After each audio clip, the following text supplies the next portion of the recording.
Franklin and the Tooth Fairy.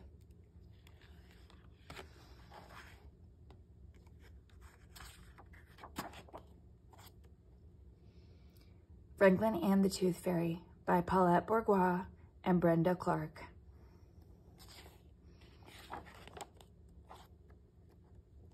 Franklin could count by twos and tie his shoes.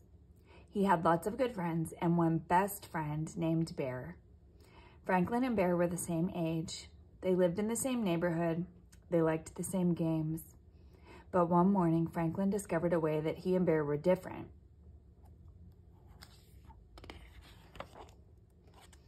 Waiting for the school bus, Bear put his paw in his mouth and wiggled a tooth back and forth. It jiggled and wiggled, and then, with a tug, it came out. "Look at this," said Bear. "I lost my first tooth." Franklin was startled. There was even a little blood on the tooth. "That's terrible. How are you going to tell your mother?" Bear laughed.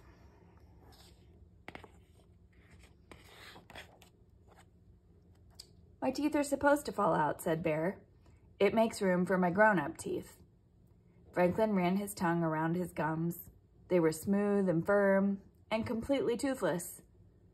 "I don't have any teeth," said Franklin. It was Bear's turn to be surprised.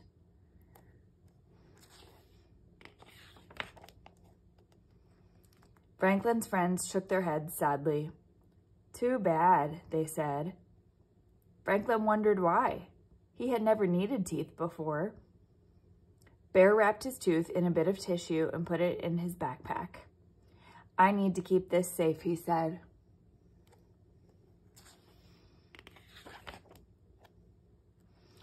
All the way to school, Franklin wondered why Bear wanted to keep his old tooth, especially if he was going to get a brand new grown-up tooth. Now that was exciting. "Why do you want to keep your tooth?" asked Franklin. "Won't you get a big one soon?" All his friends looked at him with amazement.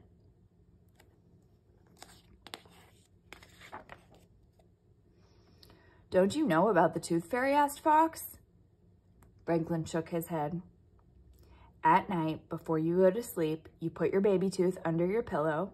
Then the Tooth Fairy comes and takes the tooth away," explained Fox. "But that's stealing," said Franklin. "Besides, what does the Tooth Fairy do with all those teeth?"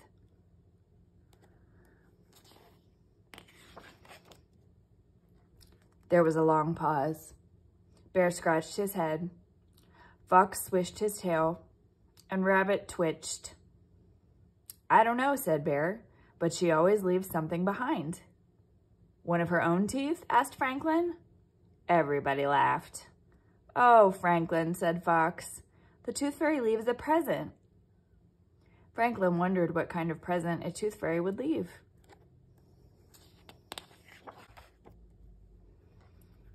"I hope I get some money," said Bear. "When I lost my first tooth, I got a new book," said Raccoon. "I got crayons," Fox said.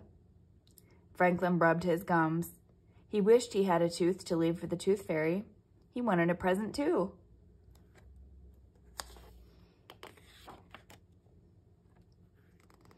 Bear showed his tooth to Mr. Owl as soon as he got to school.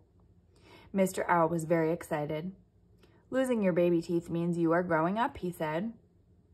Franklin did not say anything. He had no teeth, but he wanted to feel grown up too. Franklin was quiet for the rest of the day.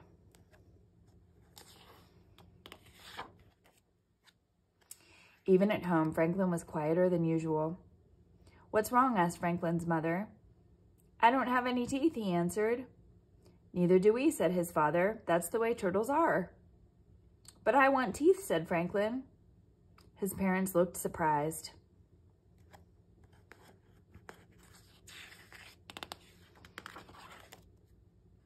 "My friends get presents from the Tooth Fairy when they lose their teeth," said Franklin. "Why do they get presents for old teeth?" asked Franklin's father. "Because it means they are growing up," said Franklin. "I see," said his father.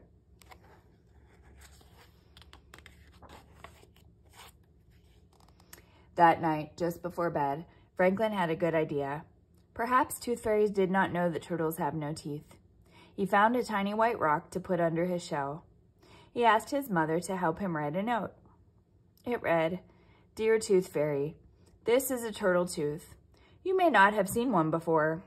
Please leave a present. Franklin."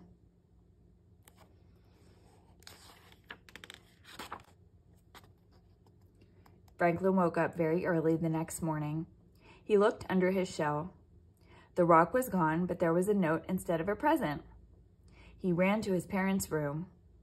"What does it say?" he asked. Franklin's father put on his reading glasses. "Dear Franklin, sorry, turtles don't have teeth. Good try. Your friend, the Tooth Fairy."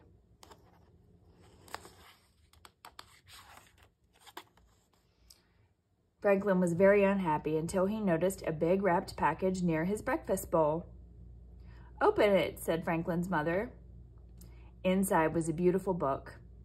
"Who is it from?" asked Franklin. "From us," said his parents, "to celebrate your growing up." Franklin stood very tall. "Thank you."